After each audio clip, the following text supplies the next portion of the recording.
Segundo período de Direito Internacional, terminando a unidade 2, seção 2.3. Estamos todos sendo gravados em áudio e vídeo e poderá haver a disponibilização dessa aula de forma online, eventualmente, tá?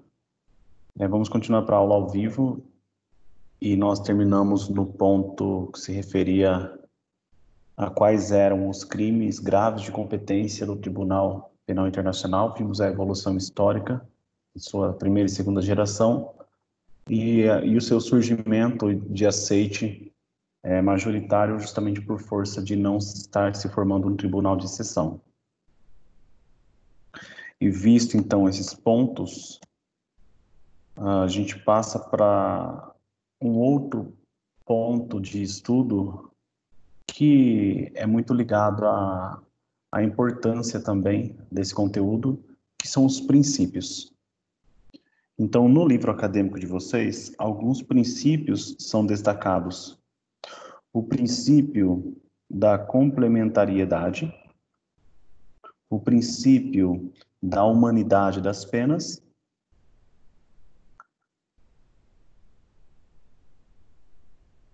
e o princípio da responsabilidade internacional individual.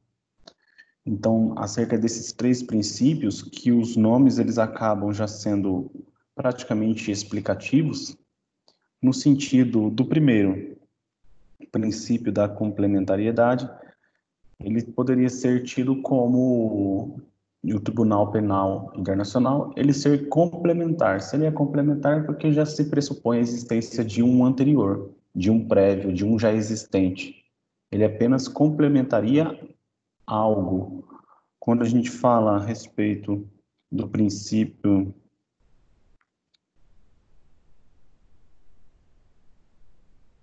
da humanidade das penas, vamos imaginar, então, esse ponto, conforme é até defendido no Brasil, de que a pena ela não seja cruel. Então, o princípio da humanidade leva-se em consideração aquela proporcionalidade, leva-se em consideração o fato da vedação à tortura, sendo certo que, diferentemente do Brasil, existe uma pena, inclusive, de possibilidade a mais grave, né? Colocado como prisão perpétua no âmbito do direito internacional público, tá? Até porque daqui a pouco, já nessa aula, a gente vai começar a estudar do direito internacional privado. E um outro ponto é do princípio da responsabilidade internacional individual, no sentido de que o Tribunal Penal Internacional, ele não vai penalizar, condenar por um crime um Estado. Ele vai condenar uma pessoa física. A condenação, então, nesse sentido de fala de responsabilidade internacional individual, é justamente nesse sentido. E a gente pode até fazer a leitura de alguns artigos, a exemplo do artigo 55, responsabilidade criminal individual. De acordo com o presente estatuto, o tribunal será competente para julgar as pessoas físicas. Então vejam, e dentro desse princípio da responsabilidade internacional individual. Então, para fins de memorização, eu quero que vocês anotem a seguinte pergunta e de forma rápida coloquem aí no caderno, por favor, quais são os princípios, quais são os princípios, quais são os princípios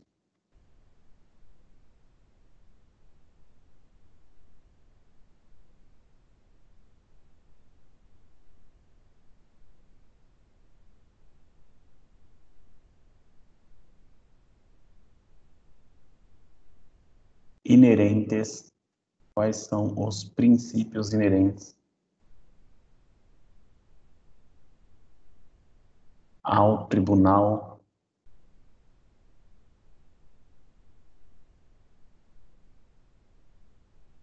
Penal Internacional.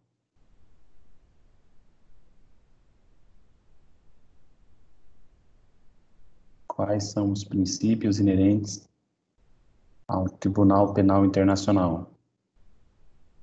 A resposta serão esses 3 princípios que eu mencionei para vocês. Anotem aí, então, por favor. Aproveita que vocês vão colocar o princípio e já diga a respeito do que ele trata, tá? Por favor.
Ok?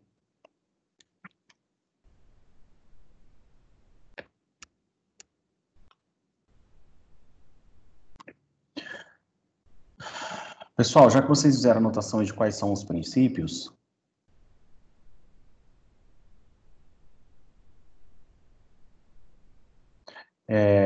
não preciso anotar. Não preciso anotar. Mas eu vou fazer uma pergunta. A pergunta é a seguinte: imaginando que um dos crimes graves tenha sido praticado aqui no Brasil, e imaginando que houve o julgamento pelo juiz competente aqui no Brasil, O juiz competente segundo a legislação brasileira, ok? Fica a pergunta: uma vez que houve o julgamento desse crime no Tribunal Nacional, por um acaso vai haver o julgamento pelo Tribunal Penal Internacional? E a resposta vai ser sim, conforme o princípio tal, ou vai ser não, conforme o princípio tal? Então é isso. A pergunta aqui é o seguinte: ocorreu um crime grave de competência do Tribunal Penal Internacional. Ainda assim, no entanto, houve o julgamento no Tribunal Brasileiro. Já está havendo regular processamento e julgamento no Tribunal Brasileiro. Pergunto: vai haver o julgamento no Tribunal Penal Internacional também? Sim ou não? Com base em qual princípio? Quem tiver a resposta aí na cabeça, por favor, compartilhe com a gente, fazendo favor. Se ele já foi julgado pelo estado onde ele praticou o crime, aí Isso mesmo. não haverá julgamento. É só quando o Estado se abster de julgar ele, daí ele pode ir a julgamento pelo Tribunal Penal Internacional. É isso mesmo. E só para complementar a resposta, então, com fundamento no princípio. Complementariedade. É isso. Parabéns, então. Parabéns, Everaldo. Parabéns, Solange. É isso mesmo, tá? Aí vocês que vão participando da aula aí, vão me lembrando, fala assim que tem até prova a favor de vocês, que vocês estão participando para a pontuação da parcial 2, tá? Beleza, gente. Vai marcando o nome aí, tá? Estão participando proativamente. Isso aí, parabéns. Parabéns mesmo. Isso aí, gente. Então, tratamos agora do ponto dos princípios e chegamos a um ponto que que se relaciona aos espaços que estão sob o domínio de um Estado, tá? Só relembrando, nós estamos aqui não tratando do direito internacional privado, nós estamos tratando do direito internacional público, e a relação privada e pública é notória a diferenciação, porque quando é de interesse público, nós estamos falando do Estado em relação a outro Estado, ok? E quando é de direito privado, é porque nós estamos falando de particulares em relação a outros particulares. E nós estamos aqui diante do direito internacional público e agora nós vamos para um próximo ponto que se refere aos espaços que estão sob o domínio de um Estado. Anotem aí, então, que o próximo ponto se refere aos espaços que estão sob o domínio de um Estado. Espaços que estão sob o domínio de um Estado. Espaços que estão sob o domínio de um Estado. E qual que é a consequência disso, gente? Onde que o Estado vai exercer a soberania? Dentro do seu território. E aí essa que é a questão. Até onde é reconhecido o território de um Estado, onde ele pode exercer soberania? Até qual espaço? Então, quais são os espaços que estão sob o domínio de um Estado? Já estudamos no passado a respeito do aéreo, do marítimo e do terrestre. Não é isso que a gente vai ver agora, tá? Por mais que vamos tratar do assunto, nós não vamos mais voltar para essa distinção do primeiro bimestre. Então, espaços que estão sob o domínio de um Estado. E o livro acadêmico coloca mar territorial, águas interiores, plataforma continental. Ok? Então, esses são os pontos trazidos pelo livro acadêmico e eu oriento a vocês que vocês pesquisem agora no Google também, no site do Planalto, a Lei 8.617, Lei 8.617, Lei 8.617, de 1993. Lei 8.617, de 1993. Repetindo, Lei 8.617, de 1993. Essa lei dispõe sobre o mar territorial, sobre a zona contígua, sobre a zona econômica exclusiva e a plataforma continental brasileiros e da outras providências. Então, vejam só, essa lei dispõe sobre o mar territorial, sobre a zona O professor, ela também é para copiar? Essa lei aqui é para pesquisa. Essa lei aqui anota porque muito do nosso conteúdo consta nessa lei. Ah, então tá, entendi. Anota aí o número da lei, porque vocês, para terem noção do que vocês estão aprendendo agora nesse final da unidade e seção 2.3, essa lei vai ser útil para leitura, tá? Repete para mim, Paulo, por favor, a lei. Lei 8.617, Lei 8.617, de 1993,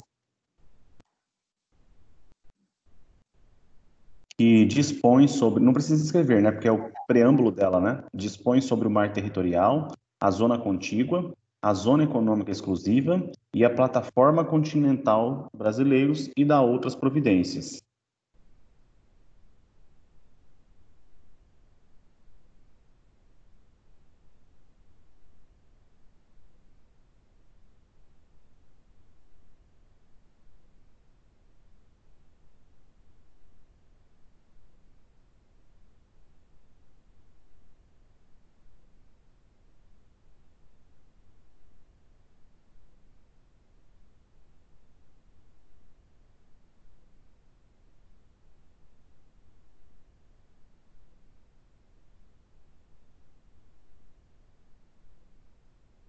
Tudo bem. Ela dispõe sobre o mar territorial, mas aí fica a pergunta, o que é mar territorial? Ela dispõe sobre a zona contígua e zona econômica exclusiva, e o que são essas zonas? Ok? Então, nesse momento, eu quero que vocês acabem colocando no caderno o que o próprio material disponibiliza para vocês como espaços do nosso Estado brasileiro, por exemplo. O que é mar territorial? O que é mar territorial? Já fica a primeira pergunta. O que é mar territorial? O que é mar territorial?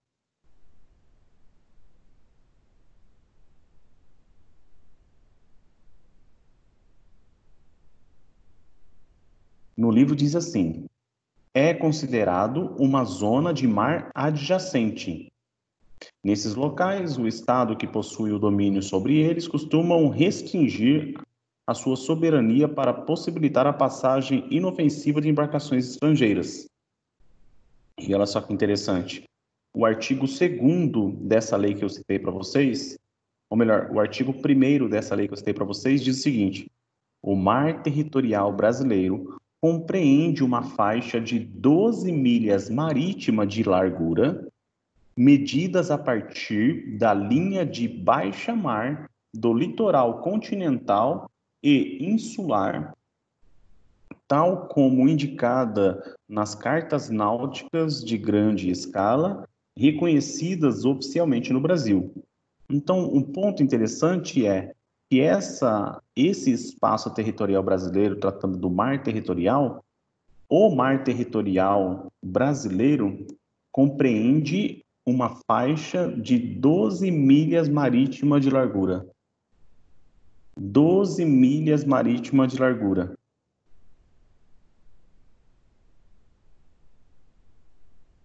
E a pegadinha do malandro talvez seja aqui colocando o quê? Medidas a partir da linha de baixa mar do litoral continental. Então, às vezes a pegadinha do malandro vai ser assim: medidas a partir, ao invés de colocar de baixa mar, coloca de alto mar. Não é de maré baixa, mas cheia.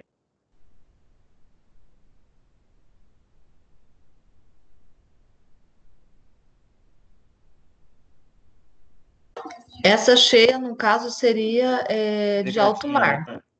Não, mas na verdade esse... Ah, sim, sim. Isso aqui é a leitura do... Fiz a leitura do artigo 1º, e aqui ele está falando qual que é essa faixa, né? Uhum.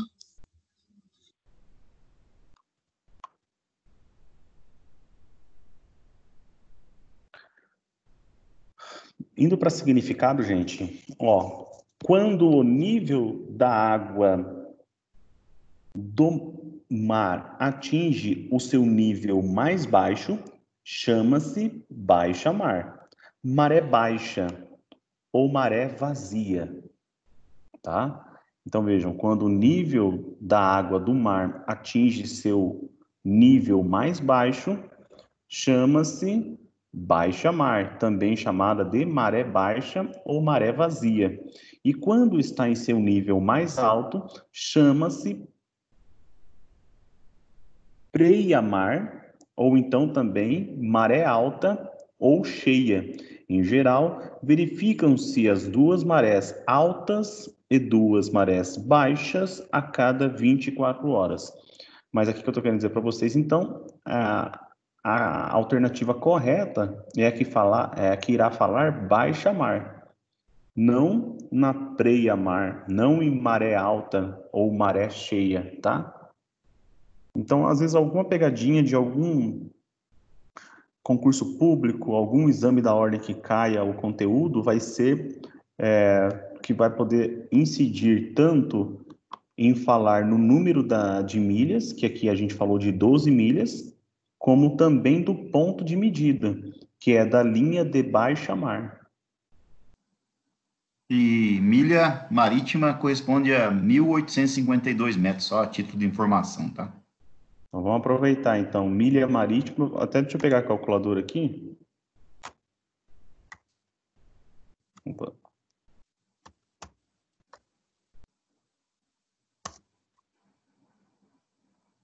Ou alguém já fez aí, porque meu computador está lerdo para abrir a calculadora aqui. Dá 22,22 quilômetros. Então, 22 quilômetros, 220 metros, considerado justamente da maré baixa, ok? Do ponto inicial ali da maré baixa. E a partir disso? A partir disso, a gente acaba, então, falando, gente, que não é mais o território do Estado. Ali é aquilo que eu já brinquei com vocês num passado, que você entrou no Google Maps e você verificou que surgiu uma ilha. Surgindo uma ilha num espaço que não compreende o território brasileiro, aí então considera-se que você pode se tornar o dono daquilo, tá? Mas é interessante, primeiro, até a gente ver essa questão da zona contígua e da zona econômica exclusiva, nesse ponto que nós estamos tratando aqui. Zonas contíguas e zonas econômicas exclusivas. A primeira corresponde ao espaço marítimo onde o Estado pode estabelecer a sua fiscalização e, de acordo com o artigo 33 da Convenção sobre o Direito de Mar, sua extensão não pode ultrapassar 24 milhas marítimas. Já a segunda, ou seja, já a zona econômica exclusiva, corresponde ao local situado além do mar territorial e adjacente do mesmo. Olha só que legal. Já a segunda corresponde ao local situado além do mar territorial e adjacente ao mesmo, onde o Estado, por meio de regras estipuladas pela Convenção, poderá explorar seus recursos para fins econômicos. Então, aqui que a gente fala da zona contígua, embora chegamos a 22 milhas e, na verdade, 22 mil quilômetros, né? E 200 metros, a gente ainda tem... 22 quilômetros, 22 quilômetros, são 12 milhas. Isso mesmo, 22 quilômetros e 200 metros, a gente tem uma extensão em relação quando a gente fala em pontos que o próprio Estado pode utilizar para fins econômicos, é exemplo do que a gente pega aí nas plataformas da Petrobras, tá? Então, diferenciando as zonas contíguas de zonas econômicas exclusivas. E isso tudo em relação ao mar territorial, sendo certo que nós temos águas interiores e, para fins de memorização, plataforma continental, que, trazido pelo livro, é o leito e o subsolo das áreas submarinas que se entendem além do mar territorial. Os direitos de soberania do Estado sob sua plataforma continental são exclusivos e independem de ocupação do local. Logo, os Estados a quem a plataforma pertencem são os únicos que podem explorar os seus recursos naturais, como o de petróleo, por exemplo. Então, além de nós termos o termo mar territorial, além de nós termos os termos zonas contíguas, nós ainda temos a questão da plataforma continental. E claro, pessoal, que dentro dessa plataforma continental, nós vamos ter essas zonas, seja contíguas, seja de exploração econômica. Ok? Então, terminamos aqui agora a unidade 2, por completo. Nós estávamos na segunda parte da seção 2.3, finalizamos, então, o ponto que poderá ser cobrado no segundo bimestre, tá bom? Apenas a respeito do que nós estudamos da sequência de hoje do material, só para fins de memorização, para vocês anotarem também, até se alguém chegou atrasado.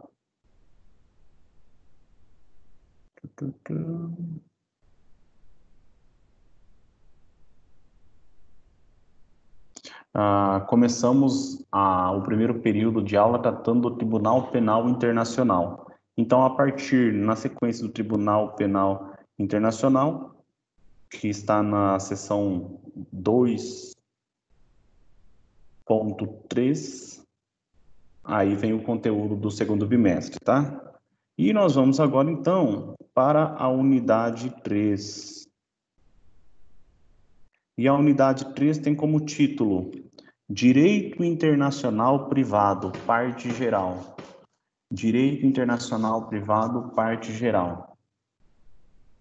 Professor, direito internacional privado e direito internacional público são a mesma coisa? Não. Nós estávamos estudando até agora direito internacional público. Relações jurídicas envolvendo pessoa jurídica de direito público. Agora nós estamos falando de direito internacional privado. Direito internacional privado quer dizer que não vai envolver o ente público. Quer dizer que serão regramentos inerentes a pessoas privadas.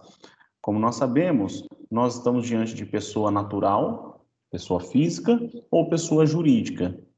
Quando o relacionamento, então, envolver pessoa natural, pessoa jurídica, nós não estaremos, nessa circunstância, tratando não do direito internacional público, estaremos tratando do direito internacional privado. Tudo bem? Legal, professor, muito bacana. É interessante a gente falar sobre isso porque eu sou uma pessoa muito religiosa. Eu sou uma pessoa que eu leio muito a Bíblia. E quando eu leio a Bíblia, professor, já que a gente está começando a falar do direito internacional privado, eu vejo que existia um preconceito muito forte lá no tempo, antes de Jesus e quando Jesus veio, porque as pessoas não conferiam os mesmos direitos aos estrangeiros. Para quem já leu a Bíblia e etc., já deve ter ouvido essa palavra, estrangeiro. E na Bíblia, um estrangeiro, ele não recebia um bom tratamento, ele não era visto com bons olhos. Como disse o Tiririca, eu estou vendo com 2 olhos essa situação, né? Ele brinca com a gente, todo mundo, né? Em regra, ele vê com 2 olhos. E aí, então, a pessoa estrangeira não era bem vista. Então, numa certa passagem bíblica, inclusive, uma pessoa acabou sendo assaltada num trajeto e sofreu agressões físicas, e uma pessoa da mesma nacionalidade passou por ele, só que acabou indo para o outro lado da rua, não quis prestar socorro. Até um membro religioso falou: nossa, mas eu estou atrasado para minha celebração. Também, mesma nacionalidade, não foi lá e cuidou dessa pessoa. E veio um estrangeiro, e o estrangeiro viu aquela pessoa precisando de ajuda, esse estrangeiro ajudou aquela pessoa, deixou as moedas num local onde pudessem cuidar dessa pessoa que estava sofrendo pelo assalto que tinha sofrido, sido vítima, e falou assim, toma essas moedas e na volta, se precisar, eu complemento o gasto. Olha só o que o estrangeiro fez, foi um bom próximo, né? Só que naquele tempo era desse jeito, a evolução da sociedade, ela foi se dando com algumas circunstâncias em que a gente não via mesmo com bons olhos uma cultura estrangeira, tá? A gente passando de uma diferenciação de mais de 2.000 anos, ah, podemos visualizar que quem aqui não conhece alguém ou a própria pessoa já não tenha se valido de uma viagem internacional. Na minha opinião, por conta desse coronavírus, assim que houver autorização para locomoção por meio aéreo, voos internacionais, etc., eu acredito que as passagens elas vão acabar tendo seu valor minorado e muitas pessoas vão buscar viajar, fazer viagens internacionais. E fora isso daí também, vamos imaginar, quem aqui nunca ouviu falar de uma pessoa que foi contratada para trabalhar numa empresa estrangeira? Então, aqui no Mato Grosso, que é um país de movimentação da agropecuária, até também da própria pecuária, mas temos empresas internacionais de renomes aqui na questão das sementes, na questão dos agrotóxicos, e é muito natural que a gente encontre, sim, uma pessoa que eventualmente venha a ser contratada por uma dessas pessoas jurídicas para ir trabalhar no estrangeiro, para fornecer o conhecimento, algum engenheiro agrônomo, por exemplo. Então, tem essas questões. Quem aqui já não ouviu falar de alguém que se casou com uma pessoa estrangeira? Professor, eu conheço uma pessoa, sim, de verdade, é casada com a gente, até a nossa, hoje não é mais, mas a nossa coordenadora do semestre passado, a coordenadora geral, que era a coordenadora de todos os coordenadores, ela é uma pessoa casada com um português, pois, né? Então, um português, e aí como que fica essa questão da relação particular entre as pessoas de estados estrangeiros? E é por isso que surge, então, a figura do direito internacional privado. Por quê? Para as relações privadas, por muitas vezes nós vamos precisar saber qual que vai ser a ordem jurídica a ser aplicada. Para a relação entre os particulares, qual vai ser a lei a ser aplicada? E aí são leis que a gente pode chegar a intitular, segundo a nossa disciplina agora, leis do direito internacional privado. E um ponto muito interessante é que vocês podem ter na cabeça o seguinte, professor, a gente já estudou que no direito internacional público, nós temos como fontes costumes, princípios, mas vamos lá, nós temos como fontes tratados e convenções internacionais. E agora que nós estamos falando de direito internacional privado, quais são as fontes, professor?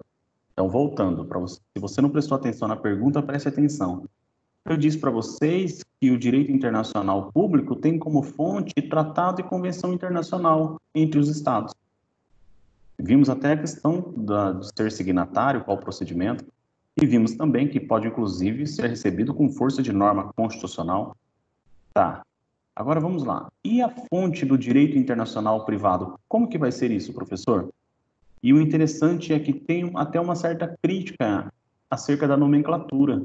Por que a gente chama de direito internacional privado, se na verdade não é um regramento internacional que faz a previsão?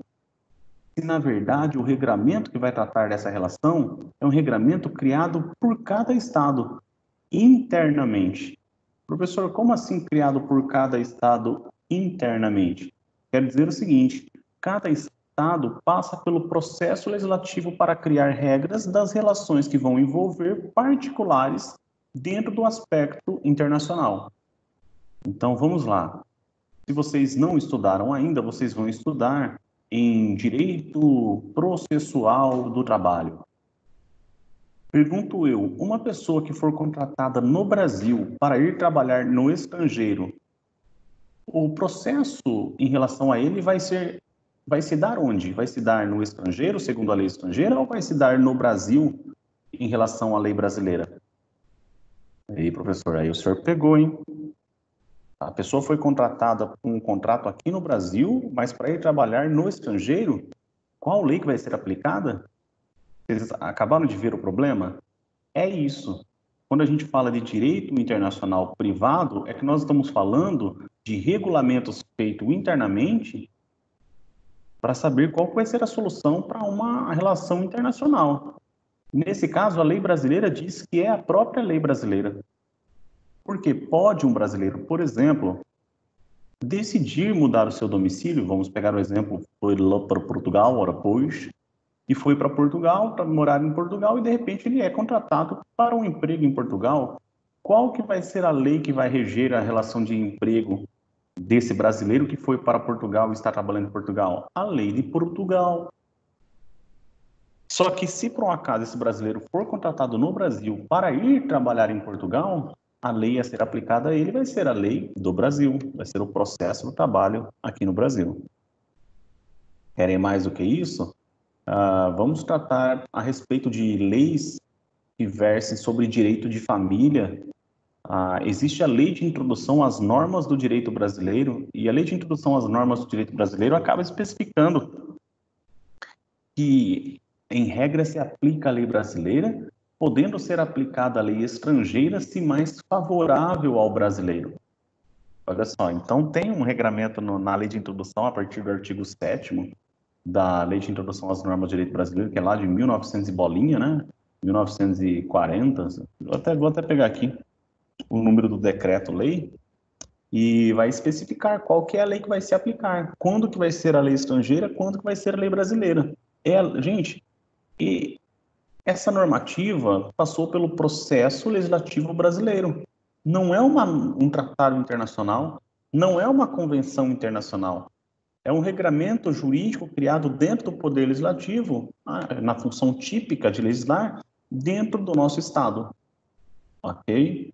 Então, veja, acabei citando aqui algumas situações para vocês que pode existir uma relação envolvendo mais de uma nacionalidade e que a regra a ser aplicada, quem faz previsão é o próprio Estado. E claro que nós estamos aqui no Brasil estudando direito internacional, eu vou falar das regras do Estado brasileiro, tá bom? Vou pegar aqui na internet a Lei de Introdução às Normas do Direito Brasileiro. Ficou aberta a pergunta, se alguém quiser fazer qualquer pergunta, só habilitar o áudio aí.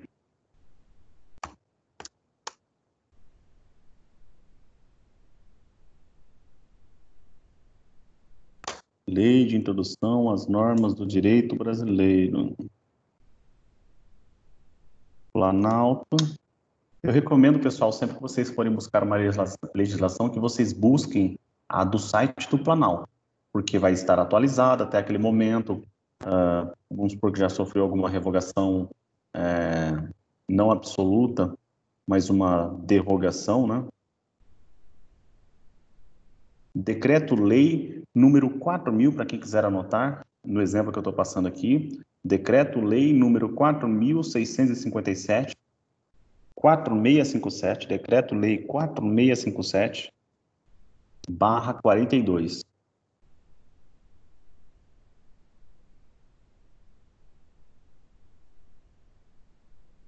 /42.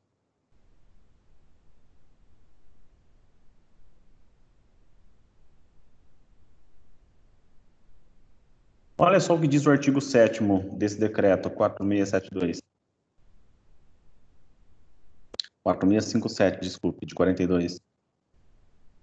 A lei do país em que domiciliada a pessoa determina as regras sobre o começo e o fim da personalidade, sobre o nome, sobre a capacidade e sobre os direitos de família. Vou repetir. A lei do país em que domiciliada a pessoa determina as regras sobre o começo e o fim da personalidade, o nome, a capacidade e os direitos de família. Parágrafo 1º. Realizando-se o casamento no Brasil, será aplicada a lei brasileira quanto aos impedimentos dirimentes e às formalidades da celebração. Então vamos lá. Eu sou um sheik. Sou ricaço, tenho muito ouro. Muito ouro, muito ouro. E pelo nariz vocês percebem que eu vim de um país que eu posso me casar com várias mulheres. E eu quero que a celebração do casamento se dê conforme a minha cultura. Mesmo eu aqui no Brasil, e mesmo que a celebração venha a ocorrer aqui no Brasil, e mesmo eu querendo e comprovando, eu por ser um sheik, petróleo e ouro demais, e aí eu quero me casar com várias mulheres. Negativo. Porque existe impedimento no Brasil, é apenas com outra pessoa que eu posso me casar, com apenas uma. Eu não posso ser casado com mais de uma pessoa ao mesmo tempo, embora eu possa me casar por inúmeras vezes, não existe limitação. Casamento, divorciado, a pessoa pode se casar novamente, mas ao mesmo tempo só uma vez. E apenas com outra pessoa. Não temos nos tribunais ainda o reconhecimento de que uma pessoa pode se casar com duas ou mais pessoas. O que nós temos nos tribunais é o reconhecimento de que pode haver o casamento homoafetivo, homem com homem, mulher com mulher, sem problema algum. Então, esse parágrafo primeiro diz que, realizando-se o casamento no Brasil, será aplicada a lei brasileira quanto aos impedimentos dirimentes e às formalidades da celebração. Então, se um estrangeiro aqui no Brasil quiser se casar conforme as regras do seu estado de origem, ele que vai, então, para o seu estado de origem. Porque aqui no Brasil, vamos pegar o exemplo, vamos imaginar que em um determinado estado seja autorizado que alguém se case com 13 anos. E a pessoa veio aqui para o Brasil e fala assim, gostei do estado brasileiro, vou passar a morar aqui, e trouxe a mulher com quem eu vou me casar, ou o guri, ou o homem, né, com quem a mulher vai se casar. E, de repente, buscando o casamento aqui, chega no cartório extrajudicial e fala assim, não, a gente não vai habilitar o procedimento de casamento de vocês, porque no Brasil é vedado o casamento de pessoas com 13 anos. Não, mas eu já mantive relações íntimas com essa pessoa. Piorou. Dependendo, já chamam a polícia na hora ali, por conta de estupro de vulnerável. Não, mas eu vim de um país em que é admitido o casamento. De quem tem 13 anos, sim. Acontece, gente, que a gente já está acabando de visualizar aqui que as regras referentes ao casamento, quanto aos impedimentos e as formalidades da celebração, deve se dar conforme a lei brasileira. O parágrafo 2º, o casamento de estrangeiros poderá celebrar-se perante autoridades diplomáticas ou consulares do país de ambos os nubentes. Não existe essa vedação de acabar sendo celebrado perante autoridades diplomáticas, ok? O parágrafo 3º diz que, tendo os nubentes domicílio diverso, regerá os casos de invalidade do matrimônio a lei do primeiro domicílio conjugal. O que seria isso daqui? A brasileira se casou com um português e eles passaram a lua de mel em Cancún, mas onde será o domicílio deles? Vamos supor que eles venham morar no Brasil. Então, o primeiro domicílio deles foi no Brasil, as regras serão as leis brasileiras, das leis brasileiras. Não, eles foram morar, o primeiro domicílio foi em Portugal. As regras do direito de família lá de Portugal.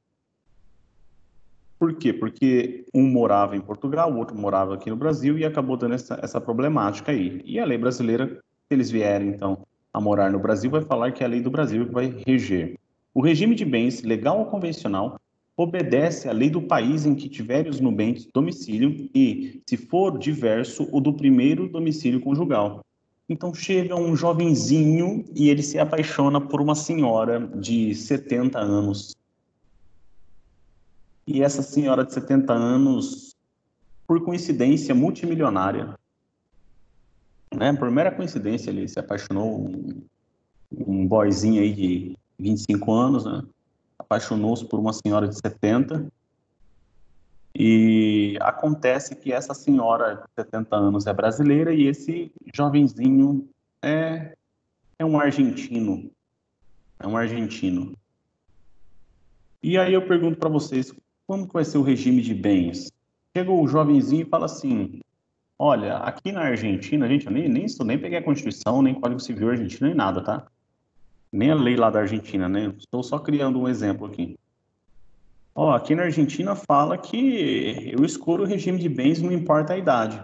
E chega a mulher e fala assim, meu amorzinho, a gente vai ter que casar no regime de comunhão de separação obrigatória de bens, por ex lege, por força da lei.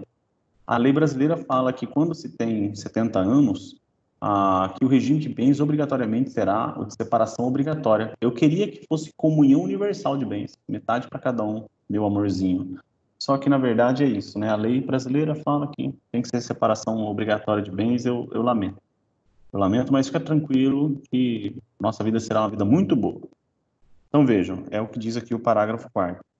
Olha só o parágrafo 5º. O estrangeiro casado que se naturalizar brasileiro pode, mediante expressa anuência do seu cônjuge, requerer ao juiz, no ato de entrega do decreto de naturalização, se apostile ao mesmo a adoção do regime de comunhão parcial de bens, respeitados os direitos de terceiros e a data desta adoção ao competente registro.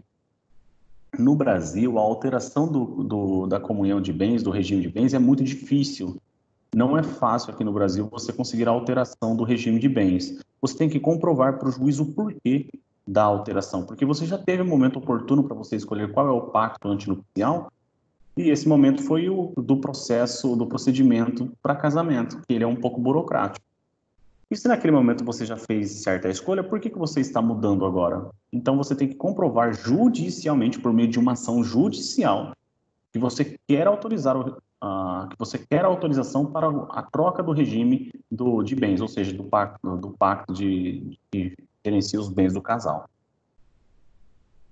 Aqui nessa circunstância é uma situação em que, sendo a pessoa estrangeira mais conseguindo a naturalização, se por um acaso tivesse havido uma divergência, ou justamente por conta desse regramento do parágrafo 4º aqui, ele, uma vez comprovando ser um brasileiro, passa-se para a regra geral. Qual que é a regra geral? A regra geral é de comunhão parcial de bens.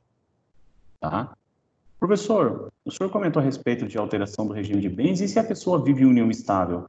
Pouca gente sabe, gente, mas não é porque a pessoa vive em união estável que ela não pode escolher o regime de bens também. Na união estável também se pode escolher o regime de bens. Como que eu faço isso, professor? Basta você fazer isso por escritura pública no cartório extrajudicial. Então, você pode assessorar uma pessoa, cobre os seus honorários, tá? Uma vez você atuando como advogado, e oriente essa pessoa a seguir o regime de bens que ela achar mais conveniente. Não é porque a pessoa vive em união estável que obrigatoriamente o regime de bens dela vai ser o de comunhão parcial de bens. Uma pessoa que tenha 70 anos e começa, eu tenho até clientes nessa circunstância, e ação judicial para buscar o seu direito. A pessoa com 70 anos vive em união estável com uma outra pessoa, vai se aplicar o regime de comunhão parcial de bens porque a união estável fala que é comunhão parcial de bens?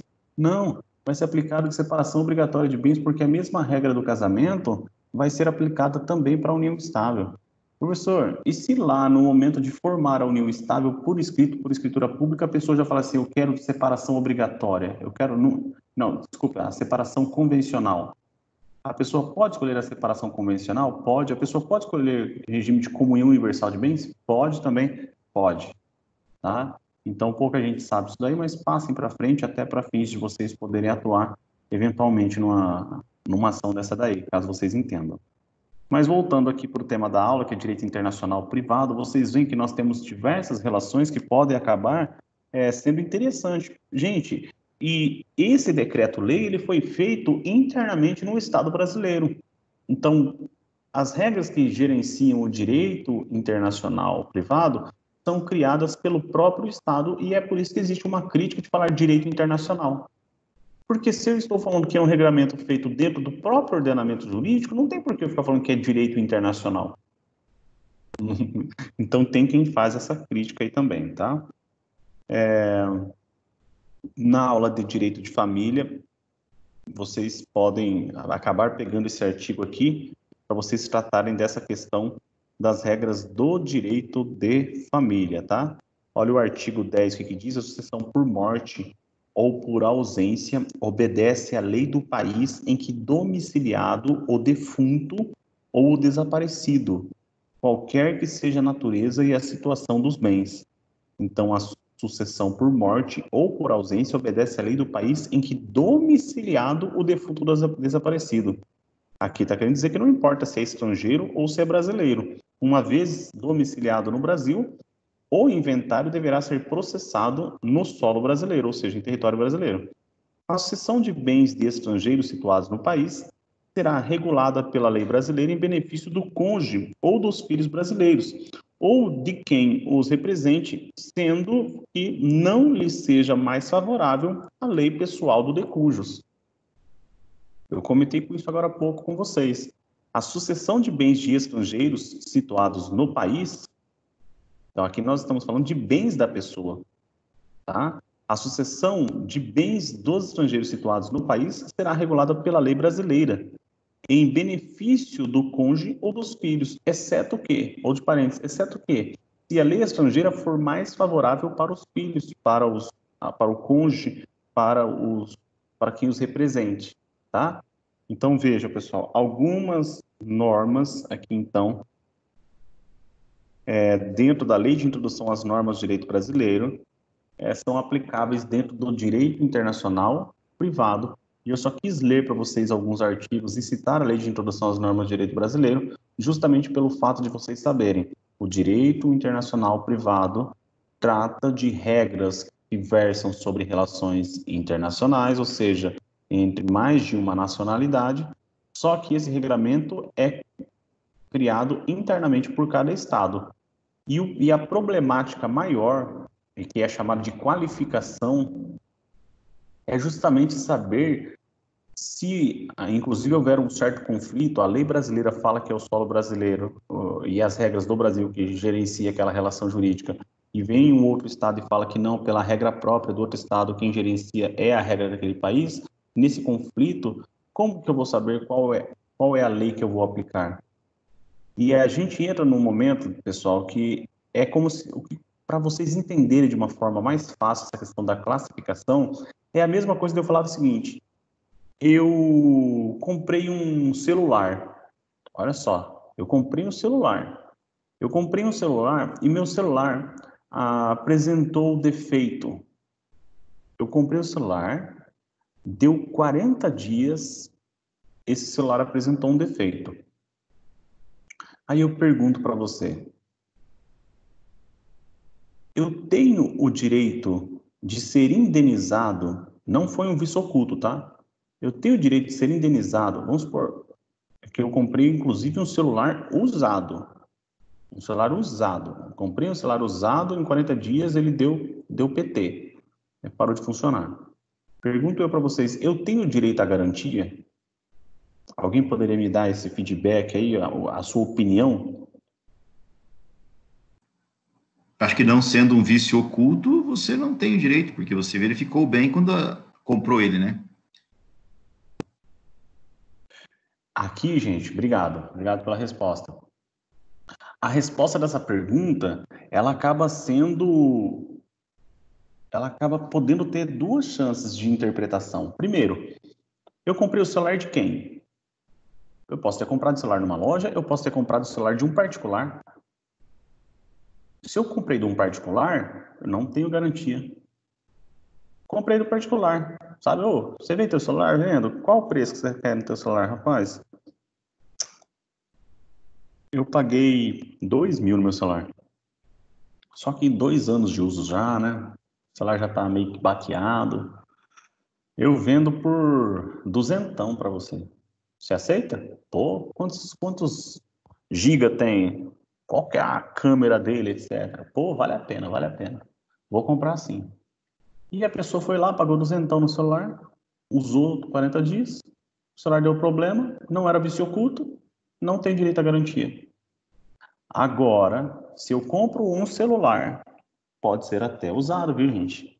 Se eu compro um celular em uma pessoa jurídica, uma loja que vende celular, e nessa loja que vende celular, por mais que o celular tivesse 2 anos de uso, o celular não costuma dar PT em 2 anos de uso. O celular dura mais tempo que isso, pelo menos os antigos, né? O moderno, 1 ano já está dando PT já.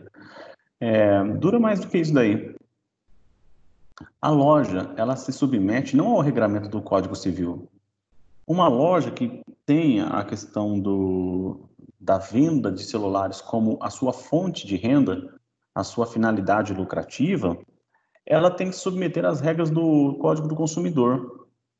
Logo, a relação jurídica de compra e venda de celular, quem comprou e quem vendeu, não é uma relação civil, é uma relação do consumidor, relação do direito do consumidor. E o direito do consumidor diz que os bens duráveis têm garantias de até 90 dias. Então, em 90 dias, ele apresentando um problema que não foi culpa exclusiva do consumidor, o consumidor ele tem garantia de 3 meses ali, dos 90 dias. Porque o celular é um bem durável. E vamos imaginar que 2 anos não seria para o celular ter dado PT. Né? Se fosse apresentar um problema, alguma coisa nesse sentido, mas o celular deu PT. Então, nesse caso, teria garantia. Professor, mas a gente está diante da disciplina de direito internacional. Por que o senhor está citando direito civil e direito do consumidor? É porque, como eu disse para vocês, a regra do direito internacional privado é gerida, é elaborada pelo próprio Estado, um dos Estados, no aparente conflito. E essa regra interna gerida pelo Estado pode fazer com que a gente tenha que saber se é ou não essa norma que vai ser aplicada naquele caso concreto. Mas como que eu vou saber, professor? É justamente isso. Entra o momento da qualificação problemática. Da qualificação, quando a gente fala em qualificação numa peça processual, a gente está falando de fulano de tal, nacionalidade, profissão, estado civil, domicílio, né, qual é a documentação de identificação dele. E quando a gente fala em classificação no direito internacional privado, a gente tem que ver qual é a natureza da relação que existe para sabermos qual lei vai ser aplicada. Então, o trabalho do juiz para saber se ele é o competente para julgar aquele caso vai ser muito complicado, vai ser complexo, porque eu vou precisar saber qual é o tipo de relação e, sabendo eu qual é o tipo de relação, que vou poder saber se por um acaso serei eu ou não o juiz competente, se será aquele, o juiz ou não, o competente para o julgamento. No livro acadêmico, eu vou pegar aqui e mostrar para vocês.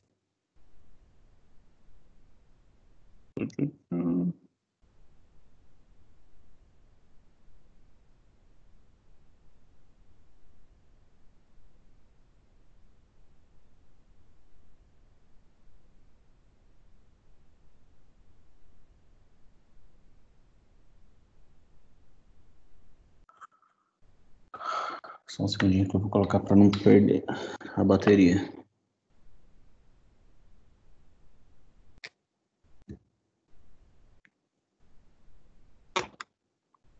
Oh, caramba.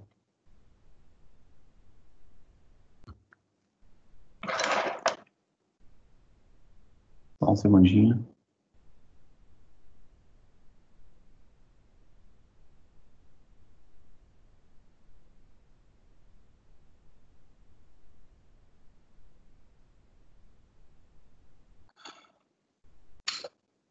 Qualificação. Olha só o que diz o material, gente. Para solucionar esses conflitos, antes de aplicar a legislação indicada pelo direito internacional privado à situação sob julgamento, é necessário que o magistrado proceda à chamada qualificação. Mas o que é essa qualificação? Bem, ela não é propriamente um instituto exclusivo do direito internacional privado, mas em seu âmbito merece especial atenção. Aí o material escreve assim: a qualificação é um processo técnico-jurídico sempre presente no direito, pelo qual se classificam ordenadamente os fatos da vida relativamente às instituições criadas pela lei ou pelo costume, a fim de bem enquadrar as primeiras nas segundas. E a gente está falando de fatos à lei, enquadrar os fatos à lei, encontrando-se assim a solução mais adequada e apropriada para os diversos conflitos que ocorrem nas relações humanas. Então, havendo um conflito nas relações humanas, fato, esse conflito gerado por um fato, eu tenho que saber qual que é a lei que eu vou dever aplicar àquela situação. Temos o fato e dispomos das normas jurídicas. Para enquadrar o fato na norma jurídica, há que se ter claramente delineado aquele e bem entendida esta. Tem que deixar bem alienado o quê? Melhor, bem delineado. Desculpe, o alienado foi errado, hein? Para enquadrar o fato na norma, há de se claramente delinear o fato para ser bem definida qual a norma. Então, o sentido, gente, de eu falar as palavras, essa palavra quer dizer a qualificação, está justamente nesse sentido, no sentido de que eu devo saber, na relação fática, qual a lei vai ser aplicada, e é por isso que eu parafraseei, falando de uma relação que pode ser tanto civil, como também relação do consumo.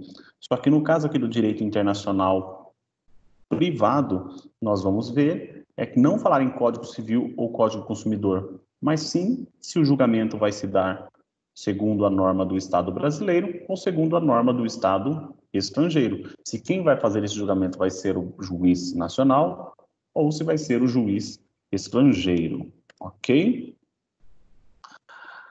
Ok, gente, dou por encerrada a aula nesse sentido de introdução à unidade 3. Já peço que vocês efetuem a leitura da unidade 3 em todas as suas sessões, sem problema algum. E fico aqui aberto às perguntas. Professor, para mim tá ok. Eu deu de entender. Muito obrigado.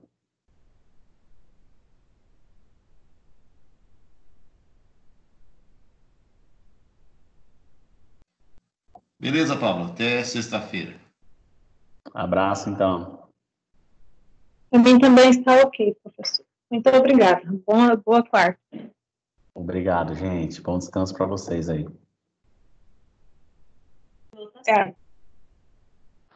Obrigado.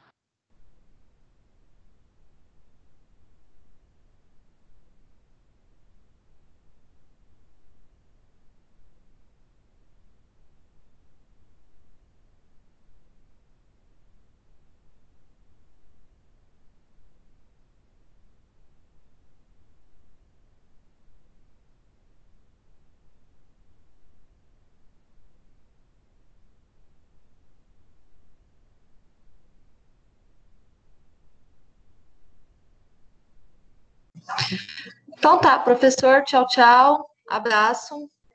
Tchau, tchau.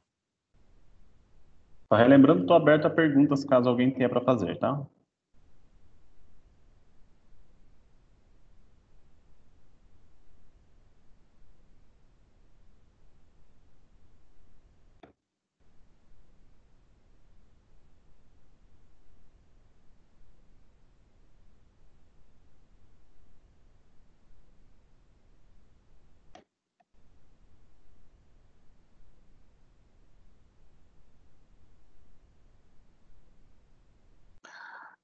Vou suspender o vídeo.